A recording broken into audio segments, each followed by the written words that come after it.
قد نرى تقلب وجهك في السماء فلنولينك قبلة ترضاها فول وجهك شطر المسجد الحرام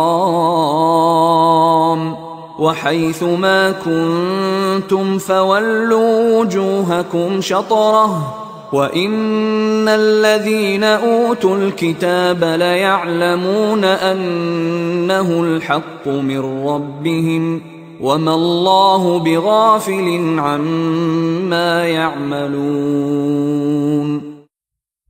قد نرى تقلب وجهك في السماء، معلوم ہوتا ہے خود حضور کو انتظار تھا اس فیصلے کا، اور معلوم ہوتا ہے کہ آپ پر بھی شاہ گزر رہا تھا یہ وقفہ کہ جس میں نماز پڑھتے ہوئے پیٹھ ہو رہی تھی بیت اللہ کی طرف، تو آپ بار بار آپ کی نگاہیں آسمان کی طرف اٹھتی تھی کہ کب وحی آئے، کب جبرائیل حکم لے کر آئے۔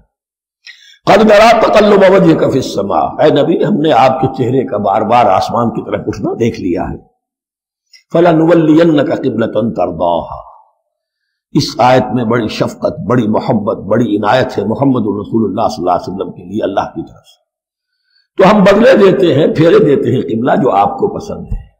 ظاہر بات ہے کہ حضور کو جو محبت تھی اور جو بھی آپ کو ایک رشتہ قلبی تھا بیت اللہ کے ساتھ، فَلَنُوَلِّيَنَّكَ قِبْلَةً تَرْضَاهَا، ہم بدلے دیتے ہیں، بدل دیں گے قبلہ اسی طرف جو آپ کو پسند ہے۔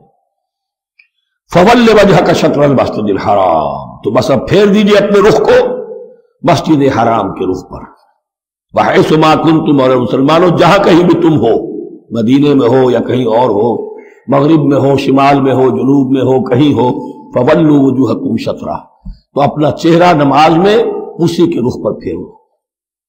وَإِنَّ الَّذِينَ أُوتُوا الْكِتَابَ لَيَعْلَمُونَ أَنَّهُ الْحَقُّ مِنْ رَبِّهِمْ، اور جن لوگوں کو کتاب دی گئی تھی وہ جانتے ہیں کہ یہ حق ہے ان کے پروردگار کی طرف سے۔ تورات میں بھی یہ مذکور تھا کہ اصل قبلہ ابراہیمی وہی تھا، اس لیے کہ یروشلم تو تعمیر کیا ہے حضرت ابراہیم سے کوئی 1000 سال کے بعد حضرت سلیمان نے۔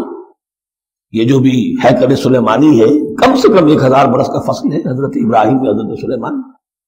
تو حضرت ابراہیم کا قبلہ کون سا تھا؟